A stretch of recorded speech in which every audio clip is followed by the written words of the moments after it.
daw dadalo si Vice President Sara Duterte sa ikatlong State of the Nation address ni Pangulong Bongbong Marcos. Sabi ng bise, itinalaga niya ang kanyang sarili bilang designated survivor.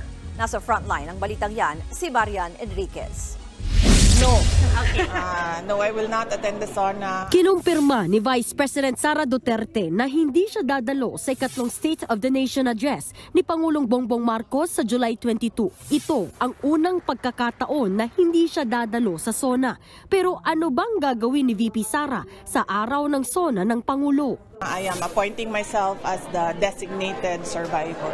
Sa Amerika, ang designated survivor ay isa sa mga opisyal sa gabinete. Hinihiwalay siya sa Pangulo at iba pang opisyal tuwing may State of the Union address sakaling may pag-atake o mamatay ang Pangulo. Tingin naman ni House Secretary General Reginald Velasco, nagbibiro lang si VP Sara tungkol sa pagiging designated survivor niya. Well, ako personally kasi alam mo yung pamilya ni VP mapagbiro eh. So, ang tingin ko biro lang yun eh. The succession is already provided for in the Constitution.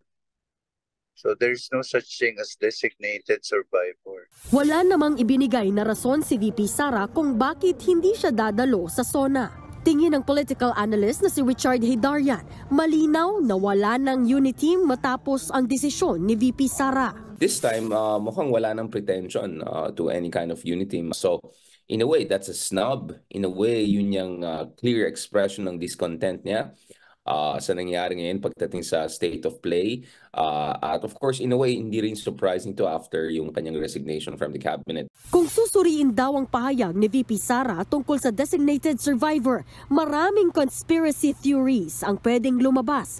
May hahalin tulad daw ito sa nangyari noon kina dating Pangulong Erap Estrada at dating Vice President Gloria Macapagal Arroyo, kung saan si Arroyo ang pumalit bilang Pangulo nang magbitiw si Estrada. Kung ganito rin daw ang mangyayari, maaari pa raw tumakbo sa pagkapangulo sa 2028 si VP Sara.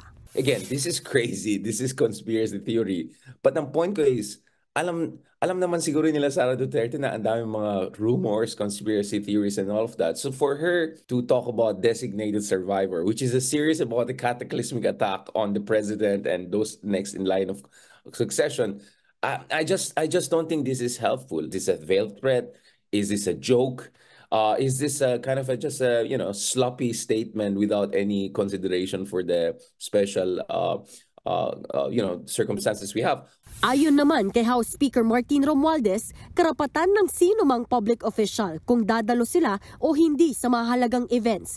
Hindi man daw dadalo ang bise, nangako ang Kamara na makikipagtulungan sila sa lahat ng sangay ng gobyerno para siguruhing mapabubuti ang buhay ng mga Pilipino. Pero nararapat daw na makita ng taong bayan na united ang mga lider ng bansa. Hihintayin daw muna ni House Secretary General Reginald Velasco ang opisyal na kumpirmasyon mula sa opisina ni VP Sara tungkol sa pag-absent niya sa SONA ngayong taon. Nagbabalita mula sa Frontline, Marian Enriquez, News 5. Mga kapatid, Julius Babaw po. Iba na ang may alam at may pakialam sa panahon ngayon. Para sa frontline ng mga balita, mag-follow at mag-subscribe sa social media pages ng News 5.